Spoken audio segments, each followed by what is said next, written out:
ರಮ್ಯ, ಅಂದು ನೀನು ನನ್ನನ್ನು ಹೊರ ಹಾಕಿದ ಪರಿಣಾಮ ಇಂದು ನೀನೇ ಈ ಮನೆಯಿಂದ ಹೊರ ಬರಬೇಕಾಯಿತು.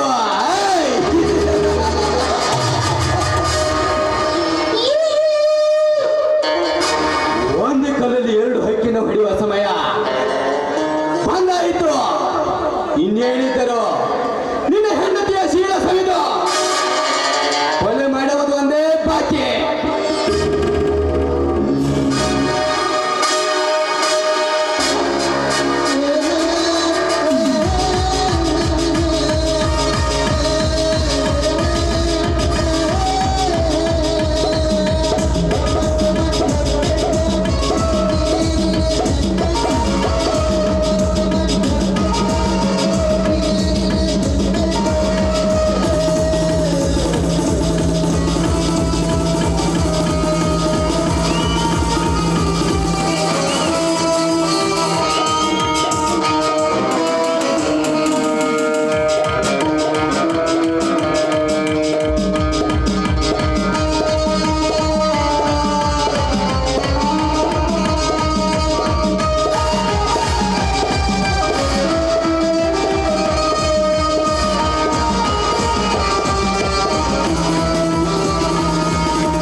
ಆಶ್ಚರ್ಯ,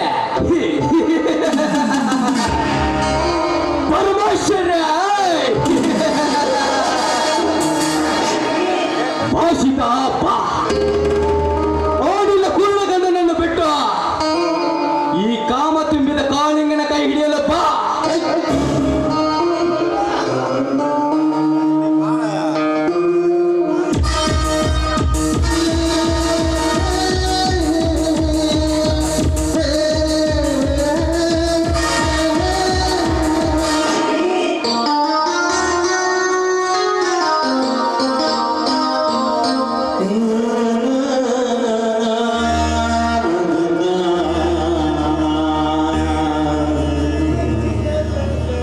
ಸೀತಾ, ನನ್ನನ್ನು ಕೈ ಹಿಡಿದ ತಪ್ಪಿಗೆ ನೀನು ಕೂಡ ದಿಕ್ಕು ದಿಸೆಯಿಲ್ಲದೆ ತಿರುಗುವಾಯ್ತಲ್ಲ ಈ ನಿನ್ನ ಬಾಳು.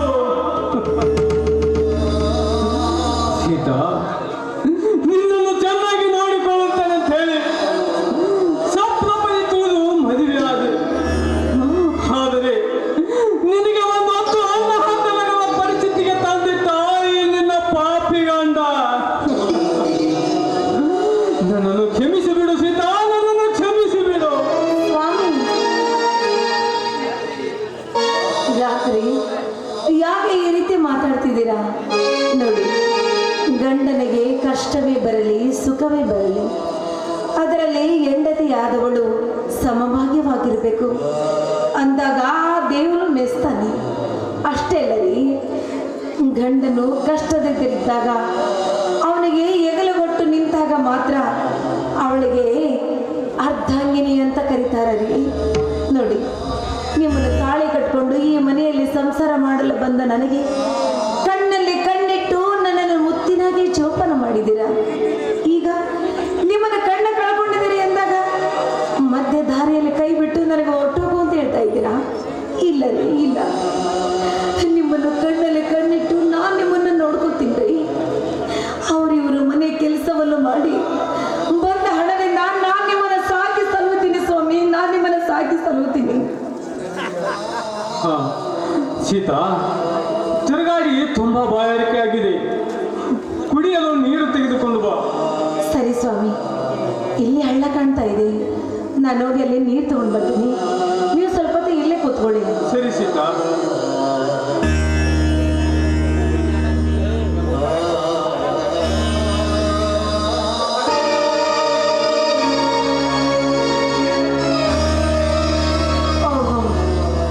ದಾರಿಯಲ್ಲಿ ಯಾರು ನಿಂತಿದ್ದಾರೆ? ಈ ಪುಣ್ಯಾತ್ಮನ ಹತ್ರ ನೀರಿರ್ಬೋದು ಏನು? ಅವ್ರಿಗೆ ಸ್ವಲ್ಪ ಕೇಳಿ ನೀರು ತೆಗೆದುಕೊಂಡು ನನ್ನ ಪತಿಗೆ ಕುಡಿಸಿದ್ರಾಯ್ತು. ದೊಡ್ಡಿ ಸರ್, ನಿಮ್ಮ ಹತ್ರ ಸ್ವಲ್ಪ ನೀರಿದ್ರೆ ಕೊಡಿ. ಯಾಕಂದರೆ ನನ್ನ ಗಂಡನಿಗೆ ತುಂಬ ಬಾಯಾರಿಕೆ ಆಗಿದೆಯಂತೆ, ಅದಕ್ಕೆ ಅವ್ರಿಗೆ ನೀರು ಕುಡಿಸ್ಬೇಕು. ನೀರೇಕೆ? ನಿಮಗೆ ಹಾಲನ್ನು ಕೊಡಿಸ್ತೇನೆ, ಬಟ್ ನಾನು ಹೇಳಿದ ಕೆಲಸ ಮಾಡಿದರೆ ಮಾತ್ರ. ಸರ್, ಏನು ಹೇಳ್ತಾ ಇದ್ದೀರಿ ನೀವು? ನೀವು ಹೇಳಿದ ಕೆಲಸ ನಾವು ಯಾವುದನ್ನು ಮಾಡಬೇಕು? ಅದೇ ಸೀತಾ, ಕೆಲಸ ಮಾಡಿ ಆದ್ರೂ ಗಂಡನನ್ನು ಸಾಕುತ್ತೇನೆ ಅಂತ ಹೇಳ್ತೀಯಲ್ಲ, ನಾನೊಂದು ಕೆಲಸ ಹೇಳ್ತೀನಿ, ಮಾಡ್ತೀಯಾ? ಅದ್ಯಾವುದು ಅಂತ ಹೇಳಿ. ಏ ನೀನಾ? ಅಯ್ಯೋ ಪಾಪಿ, ಯಾಕೆ ನನ್ನ ಬೆನ್ನತ್ತಿ ಈ ರೀತಿ ಕಾಡ್ತಾ ಇದೀಯಾ? ಆ ವಿಧಿ ನನ್ನ ಜೀವನದಲ್ಲಿ ಹೆಚ್ಚಿಗೂ ನನ್ನನ್ನು ಈ ರೀತಿ ಕಾಡಿ ನಮ್ಮನ್ನ ಬೀದಿಗೆ ತಂದಿದ್ದಾನೆ. ನನ್ನ ಪತಿದೇವರು ಕಣ್ಣು ಕಳೆದುಕೊಂಡು ಕುರುಡನಾಗಿ ನರಳುತ್ತಾ ಇದ್ದಾರೆ.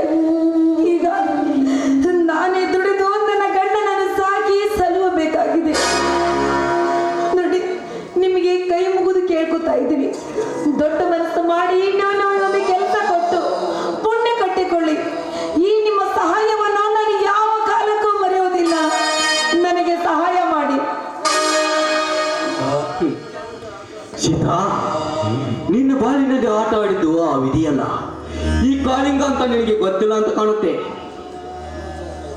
ಸರ್, ಯಾಕೆ ಏನ್ ವಿಚಾರ ಮಾಡ್ತಾ ಇದ್ದೀರಾ?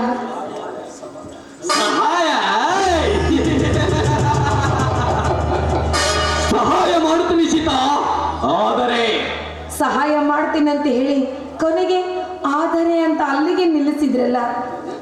ಏನು ಇಲ್ಲ ಸೀತಾ, ನಿನ್ನ ಶೀಲವನ್ನು ನನಗೆ ಒಪ್ಪಿಸಬೇಕು, ಅಂದ್ರೆ ನೀನು ನನ್ನ ಸೂರ್ಯಗೆ ಸುಖ ನೀಡಬೇಕು. ಏ, ಕಾಮದ ನಾಯಿಯೇ! ಮುಚ್ಚು ನಿನ್ನ ಬಾಯಿನ. ನೋಡು, ನನ್ನ ಪರಿಸ್ಥಿತಿ ಅರ್ಥ ಮಾಡ್ಕೊಂಡು ನನಗೆ ಸಹಾಯ ಮಾಡ್ತಾರಂತ ನಾನು ನಿನ್ನ ಹತ್ರ ಸಹಾಯ ಕೇಳಿದೇನಲ್ಲ, ನಿನ್ನ ತಪ್ಪಲ್ಲ, ಅದು ನನ್ನ ತಪ್ಪು. ಛೀ, ಏನು ಕರುಣೆ ತೋರಿ ನನಗೊಂದು ಕೆಲಸ ಕೊಡ್ತಾನಂತ ನಾನು ಅನ್ಕೊಂಡ್ರೆ ಇಂಥ ಕೆಟ್ಟ ದಾರಿಗೆ ಕರೀತಿದೆಯಲ್ಲ. ಛೀ, ನೀನು ಮನುಷ್ಯನಲ್ಲ, ನೀನೊಬ್ಬ ರಾಕ್ಷಸ ನೀನು. ಲೇ ಕರುಣೆ ಇಲ್ಲದ ಕಟುಕ, ನನ್ನ ಹೆಂಡತಿ ಸೀತೆ ಅಷ್ಟೇ ಪವಿತ್ರಳು. ಅವಳ ಮೇಲೆ ಏನಾದರೂ ನಿನ್ನ ಕಾಮದ ಕಣ್ಣು ಹಾಕಿದರೆ ನಿನ್ನ ಕಣ್ಣುಗಳನ್ನು ಕೇಳಬೇಕಾದದ್ದು ಎಚ್ಚರ.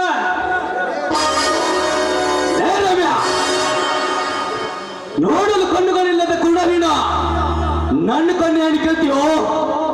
ಇನ್ನೇನಿದ್ದರು ನಿನ್ನ ಹೆಂಡತಿಯ ಶೀಲ ಅನುಭವಿಸುವುದೇ. ಅದೇನು ಮಾಡ್ತೀಯೋ ಮಾಡ್ಕೋ.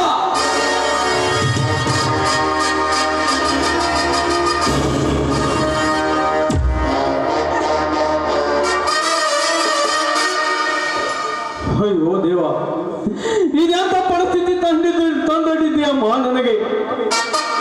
ನಾನು ಮುಂದೆ ಇದ್ದರು ನನ್ನ ಹೆಂಡತಿಯನ್ನು ಕಾಪಾಡಲು ಮತ್ತೊಬ್ಬರ ಸಹಾಯ ಕೇಳುವಂತಾಯ್ತಲ್ಲಮ್ಮ, ಮತ್ತೊಬ್ಬರ ಸಹಾಯ ಕೇಳುವಂತಾಯ್ತಲ್ಲ. ಸ್ವಾಮಿ, ಯಾಕ್ರಿ ಯಾಕೆ ಈ ರೀತಿ ದುಃಖ ಮಾಡ್ಕೋತಾ ಇದ್ದೀರಾ? ಸಮಾಧಾನ ಮಾಡಿಕೊಳ್ಳಿ. ಈ ಕೆಟ್ಟ ಕಾಮುಕ ನಮಗೇನು ಮಾಡುವುದಿಲ್ಲ. ನೋಡಿ, ಯಾರಾದರೂ ದೇವರ ರೂಪದಲ್ಲಿ ಬಂದು ನಮ್ಮನ್ನ ಕಾಪಾಡಿದ ನಂಬಿಕೆ ನಮಗಿದೆ ಸ್ವಾಮಿ, ನಮಗಿದೆ. ಪರಮಾತ್ಮ ಕರಿಯೇ ನಿನ್ನ ಆ ಪರಮಾತ್ಮ. ನಾನು ಈ ಕಲಿಯುಗದಲ್ಲಿ ಅದೆಲ್ಲಿಂದ ಬರುತ್ತಾನೆ ನಾನು ನೋಡೇ ಬಿಡ್ತಾನೆ. ನನ್ನನ್ನು ಒಪ್ಪಿಕೊ ಭಾಷಿತ.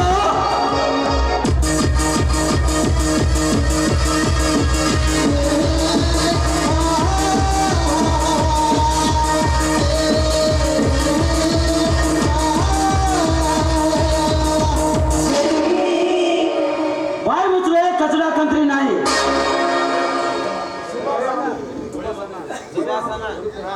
ಒಳ್ಳೆ ಮಾತನ್ನು ಹೇಳ್ತೀನಿ, ಸುಮ್ಮನೆ ಎಲ್ಲ ಕೈ ಬಿಟ್ಟು ಹೊರಟು ಹೋಗುವುದಿಲ್ಲ.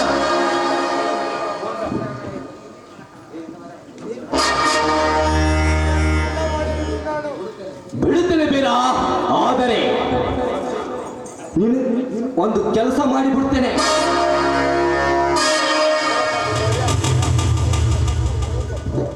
ನೋಡಪ್ಪ, ಬೇಕಾದ್ರೆ ನಿನಗೆ ಕೈ ಮುಗಿದು ಕೇಳಿಕೊಳ್ಳುತ್ತೇನೆ, ನನ್ನ ಹೆಂಡತಿಗೆ ಏನು ಮಾಡಬೇಡಪ್ಪ, ನನ್ನ ಹೆಂಡತಿಗೆ ಏನು ಮಾಡಬೇಡ. ರಾಮಣ್ಣ, ನೀನೇಕೆ ಕಟಕನ ಕೈತಲು ಇದ್ದೀಯ? ಲೇ ಕಾಳಿಂಗ, ಸುಮ್ಮನೆ ಒಳ್ಳೆ ಮಾತನ್ನ ಬಿಟ್ಟು ಬಿಡು, ಇಲ್ಲವಾದರೆ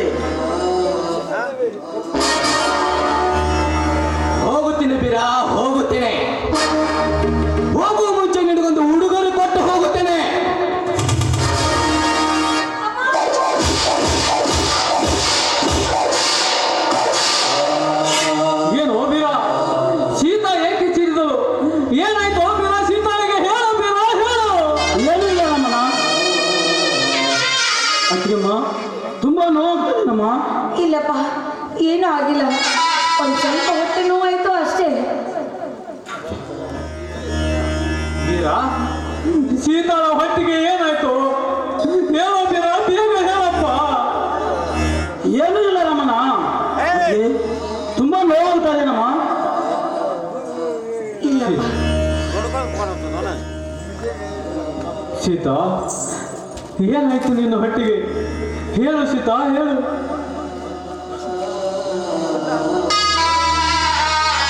ನೋಡಪ್ಪ, ನನಗೇನು ಆಗಿಲ್ಲ. ದಯವಿಟ್ಟು ನಿಮ್ಮಣ್ಣ ಹೇಗೆ ಹೇಳ್ತಾರೋ ಹಾಗೆ ಕೇಳು. ಅದಕ್ಕೆ ಸುಮಾರು ಏನು ಇದು? ನಿನ್ನ ಕೈಯಲ್ಲಿ ಹಚ್ಚೆ ಇದೆಯಲ್ಲ, ಏನಿದು? ಅಕ್ಕಮ್ಮ, ಅದೊಂದು ದೊಡ್ಡ ಕತೆ ಬಿಡಿ ಅಕ್ಕಮ್ಮ, ಅದೊಂದು ದೊಡ್ಡ ಕತೆ. ಅಪ್ಪ, ಅದು ಯಾವ ಕತೆ ಅಂತ ನನ್ನ ಮುಂದೆ ಹೇಳ್ಬಾರ್ದೇನು? ಸುಮಾರು 25 ವರ್ಷಗಳ ಹಿಂದೆ ನಾವು 3 ಜನ ಅಣ್ಣ ತಮ್ಮಂದಿರು ಸೇರಿ ಈ ಲಕ್ಷ್ಮೀ ತಾಯಿ ಜಾತ್ರೆಗೆ ಬಂದಿದ್ದೆವು. ನಾವು 3 ಜನ ಸೇರಿ ಕೈ ಮೇಲೆ ತಂದೆ ತಾಯಿ ಆಶೀರ್ವಾದ ಅಂತ ಹಚ್ಚಿ ಹಾಕಿಸಿಕೊಂಡಿದ್ದೆವು ಹೊತ್ತಿಗೆ. ಆದರೆ ವಿಧಿ ಆಟ ಹಾಕಿಸಿಕೊಂಡು ಕೆಲವೇ ಗಂಟೆಗಳಲ್ಲಿ ಒಬ್ಬರೊಬ್ಬರಲ್ಲಿ ದೂರ ಆಗಿ ಹೋದೆ ಹೊತ್ತಿಗೆ ದೂರ ಆಗಿ ಹೋದೆವು. ಬೀರಾ, ಬೀರಾ, ನೀನು ನನ್ನ ತಮ್ಮ ಕಣೋ, ನನ್ನ ತಮ್ಮ. ಏನು ಹೇಳ್ತೀಯ ರಮಣ? ಹೌದು ವೀರ, ಅವರು ಹೇಳೋದು ಸತ್ಯವಿದೆ. ಯಾಕಂದ್ರೆ ನಿನ್ನ ಕೈಯಲ್ಲಿ ಹೇಗೆ ಹಚ್ಚೆ ಇದೆಯೋ ನೋಡು, ಅವ್ರ ಕೈಯಲ್ಲಿ ಕೂಡ ಹಚ್ಚೆ ಇದೆ. ಹಾಗಾದ್ರೆ ನೀನು ಅವ್ರ ತಮ್ಮನೇ ಸತ್ಯ. ಅಣ್ಣ ಅಣ್ಣ, ಕಣ್ಣು ಮುಂದೆ ಇದ್ದರೂ ಗುರುತು ಹಿಡಿದ ಪಾಪೆಯನ್ನ, ನಾನು ನಿನ್ನ ಗುರುತು ಹಿಡಿದ ಪಾಪೆಯನ್ನ. ಪಾಪೆ ತಮ್ಮ, ತಮ್ಮ, ತಮ್ಮ. ಅಮ್ಮ ತಾಯಿ ಲಕ್ಷ್ಮೀದೇವಿ, ಎಷ್ಟು ದಿನದ ಹರಕೆಯನ್ನು ಈಗಲಾದರೂ ತೀರಿಸಿದೆಯಲ್ಲಮ್ಮ, ಈಗಲಾದರೂ ತೀರಿಸಿದೆಯಲ್ಲ. ನಿನಗೆ ಕೋಟಿ ಕೋಟಿ ನಮನಗಳಮ್ಮ, ನಿನಗೆ ಕೋಟಿ ಕೋಟಿ ನಮನಗಳು. ರಮಣ, ನಮ್ಮ ತಂದೆ ತಾಯಿಗಳು ತೀರಿ ಹೋದರೆಂದು ವಿಷಯ ಕೇಳಿದ್ದೆ. ಏನಾಯ್ತಣ್ಣ ನಮ್ಮ ಮನೆ ವಿಷಯ? ತಮ್ಮ ಬೀರ, ನನ್ನ ತಂದೆ ತಾಯಿಯನ್ನು ನೆನಪಿಸಿಕೊಂಡರೆ ನನ್ನ ರಕ್ತ ಕುದಿಯುತ್ತದೆ ತಮ್ಮ, ನನ್ನ ರಕ್ತ ಕುದಿಯುತ್ತದೆ. ಅಂಥದ್ದೇನಾಯ್ತು ಹೇಳು ರಮಣ್ಣ, ಹೇಳು. ತಮ್ಮ ಬೀರ, ನಮ್ಮ ತಂದೆ ತಾಯಿಯನ್ನು ಆ ದುಷ್ಟ ಸುಳೆಮಗೆ ದೇಸಾಯಿ ಕೊಲೆ ಮಾಡಿ ಅವರ ಕೈಯಿಂದ ಹೆಬ್ಬಳಿನ ಸಹಿ ತೆಗೆದುಕೊಂಡು ಇಡೀ ನಮ್ಮ ಆಸ್ತಿಯನ್ನೆಲ್ಲ ತನ್ನ ಹೆಸರಿಗೆ ಮಾಡಿಕೊಂಡು ಈ ದೇಶಕ್ಕೆ ಒಡೆಯನಾಗಿ ಮೆರೆಯುತ್ತಿದ್ದಾನೆ ಆ ವಿಷಕಾಂತ ದೇಸಾಯಿ. ಲೇ ಸಕ್ಕಿನ ಸೂಳೆ ಮಗನೇ ವಿಷಕಂಠ, ನನ್ನ ತಂದೆ ತಾಯಿಯನ್ನು ಕೊಂದು ಈ ಸುತ್ತು ಹತ್ತಿರವಿದೆ ನೀನೇ ಅಧಿಪತಿ ಮೆರೀತಿವೆಯಲ್ಲ ಮಗನೇ. ನಿನ್ನನ್ನು ಕೊಂದು ನಿನ್ನ ರಕ್ತದಿಂದ ನನ್ನ ತಂದೆ ತಾಯಿ ಆತ್ಮಕ್ಕೆ ಶಾಂತಿ ನೀಡದಿದ್ದರೆ ರಾಮನ ತಮ್ಮ ಬೀರ ಅಲ್ಲ ನನ್ನ ಹೆಸರು.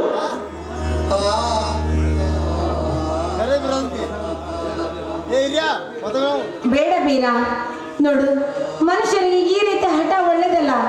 ನಿಮ್ಮಣ್ಣ ಹೇಗೆ ಹೇಳ್ತಾರೋ ಹಾಗೆ ಕೇಳು. ಸಮಾಧಾನ ಇನ್ನೆಲ್ಲತ್ತಿಗೆ ಸಮಾಧಾನ? ಆ ಪಾಪಿಯನ್ನು ಕೊಂದು ನಮ್ಮ ತಂದೆ ತಾಯಿ ಆತ್ಮಕ್ಕೆ ಶಾಂತಿ ನೀಡಿದಾಗಲೇ ನನ್ನ ಮನಸ್ಸಿಗೆ ನೆಮ್ಮದಿ, ನನ್ನ ಮನಸ್ಸಿಗೆ ನೆಮ್ಮದಿ. ಬೀರ, ನೀನು ಸಮಾಧಾನ ತೆಗೆದುಕೊಳ್ಳಪ್ಪ. ಸಮಯ ಬಂದಾಗ ಗುರಿ ಸಾಧಿಸೋಣ. ಇಲ್ಲಣ್ಣ ಇಲ್ಲ, ಆ ದೇಸಾಯಿಯನ್ನು ಕೊಂದು ನನ್ನ ತಂದೆ ತಾಯಿ ಆತ್ಮಕ್ಕೆ ಶಾಂತಿ ನೀಡಿದಾಗಲೇ ನನ್ನ ಆತ್ಮಕ್ಕೆ ಶಾಂತಿ. ಆ ದೇಸಾಯಿಯನ್ನು ನಾನು ಎಂದಿಗೂ ಬಿಡುವುದಿಲ್ಲ. ಸರಿಯಪ್ಪ, ಸರಿಯಪ್ಪ, ನೀನು ಹೇಗೆ ಹಾಗೆ ಮಾಡುವಂತೆ. ಆದರೆ ಈಗ ಅಲ್ಲಪ್ಪ, ಅದು ಈಗಲ್ಲ. ಸಮಯ ಬಂದಾಗ ಗುರಿ ಸಾಧಿಸೋಣ. ಹೌದು ಬೀರ, ಸಮಯ ಬಂದಾಗ ಮಾತ್ರ ಅವ್ರನ್ನ ನಾವು ನೋಡ್ಕೋಬೇಕು. ಅಲ್ಲಿವರೆಗೂ ನೀನು ಸಮಾಧಾನದಿಂದ ಇದ್ದು ಅವ್ರು ಹೇಗೆ ಹೇಳ್ತಾರೆ ಹಾಗೆ ಕೇಳ್ಕೊಂಡು ನಡೆದುಕೊಂಡು ಹೋಗೋದು ಒಳ್ಳೆಯದು. ಅತ್ತಿಗೆಮ್ಮ, ನಾನೀಗ ಯಾರ ಮಾತನ್ನು ಕೇಳುವ ಪರಿಸ್ಥಿತಿ ಇಲ್ಲ. ಆ ಸೊಕ್ಕಿನ ಸೊಳೆ ಮಗನ ಕೊಂದಾಗಲೇ ನನಗೆ ಸಮಾಧಾನ. ಬೀರ, ನಿನ್ನ ಹಠನೇ ನಿನಗೆ ಮುಖ್ಯವಾದರೆ ಮೊದಲು ನಮ್ಮನ್ನು ಕೊಲ್ಲು, ಆಮೇಲೆ ಯಾರನ್ನಾದ್ರೂ ಕೊಲ್ಲು ಹೋಗಪ್ಪ, ಕೊಲ್ಲು ಹೋಗು. ಏನು ಹೇಳ್ತೀಯ ರಮಣ ನೀನು?